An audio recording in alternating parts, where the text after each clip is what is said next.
Hi friends and family, I am Deborah. Welcome to my backyard. We are transitioned into fall and I just wanted to show you some things that were going on in the garden.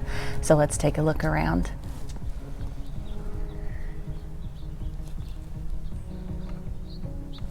These are the Jester marigolds and I'm looking forward to saving some seeds from these because the coloring is so distinct. Our fig trees have done really well. Last year we probably got 7 figs. This year we're pushing, I don't know, 20-ish figs. So they're definitely growing exponentially. This type of fig, you know it's ready when it gets a little bit soft and it turns brown.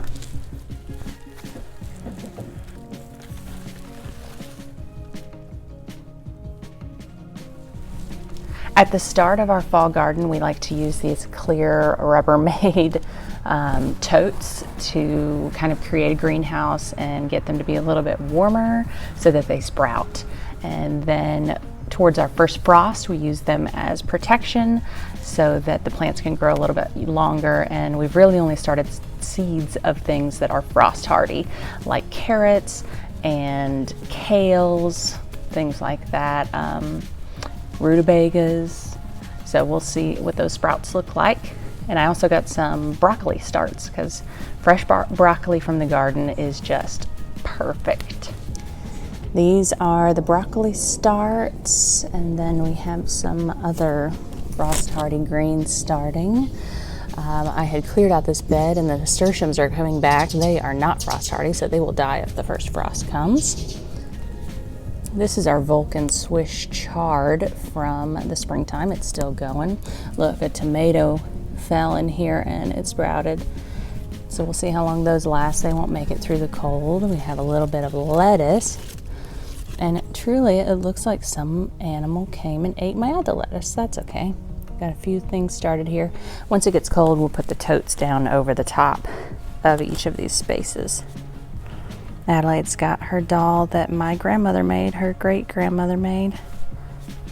Some kales and some beets. I like the golden beets. This is a pineapple sage. It was maybe 4-inch pot when I bought it, and now it is huge. Did you know that pineapple sage, when it goes to seed, has red flowers? Isn't that beautiful?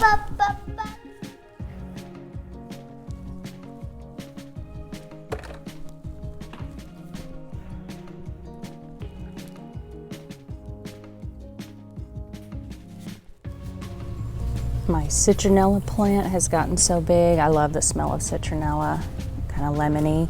And then our geranium has bloomed again. This is a Japanese morning glory, and we have started saving seeds from it. As its name suggests, the flowers open in the early morning and then they close up and new ones open the next day. Saving seeds, you wait until you see these little pods, and then you can break them open and find some seeds. Let's find a real crusty one. You break open the crusty pod and then you can see the little seeds on the inside. They're these dark seeds that kind of look like a piece of coal. So we saved a lot of those seeds. What do you think those seeds look like?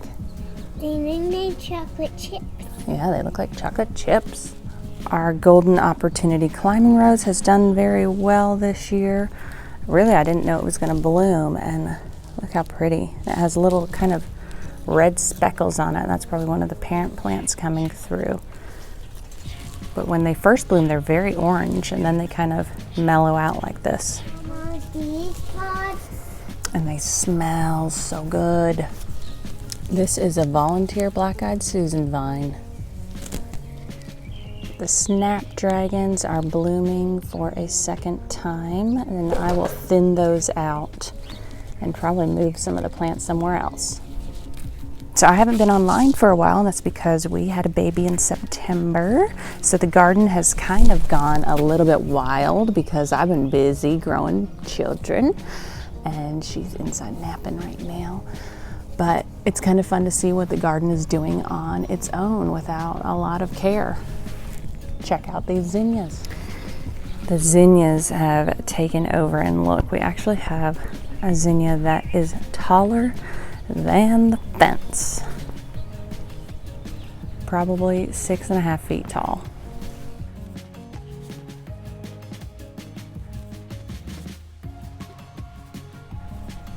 The ochres are part of the hibiscus family, and that is why their flowers are so beautiful.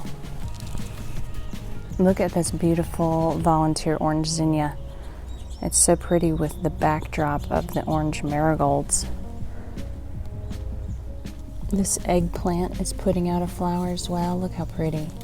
Purple with yellow at the center.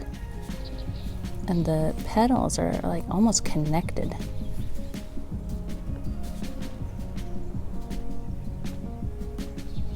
What kind of flower is that? Nasturtium. It's a nasturtium flower. This celosia was in a 3-inch pot when we bought it, and look, it's massive and going to flower. Gonna make some seeds. Huge. It's like a bush. Got 3 heuchera plants down here. These were actually more of a caramel purple color, but they have turned kind of green, so I'll have to see why that is. And then we have some vincas, pink vincas. I love this corner of the garden because everything that we planted here has gotten so big. These pretty candy cane balsams, look at that. I planted these from seeds, and they are starting to create seed pods. So pretty soon I'll save the seeds from those. We transplanted some peppers into these pots up here so that we could get them to hopefully flower, and they are. These had barely any leaves when we moved them, and now there's probably 15 flowers on them. So we'll see if they make it before frost. I actually picked some peppers one day. Cool. How is your garden transitioning to fall? We are doing several things. We're starting our frost hardy seeds under protection and gonna see how they grow. Got some hardy starts like broccolis and cabbages. We are collecting seeds. We're collecting our zinnia seeds and our morning glory seeds and balsam seeds. Anything that is creating a seed, we're gonna collect it and save it and see if it grows. So hopefully your transition to your fall garden is going well. Ours has been a restful one. This is a good time to decide if you need a rest. If you had a new baby like we did, then your garden's probably going wild. And it's a fun transition to the fall, time to clean up and save some things. All right, well, we love you guys. Hope that you have a good fall harvest season. All right, love you. Bye-bye.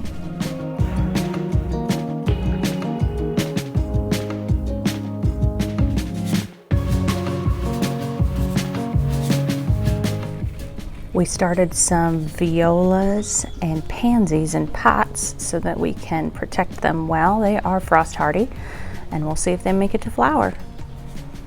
Starting some grass plugs.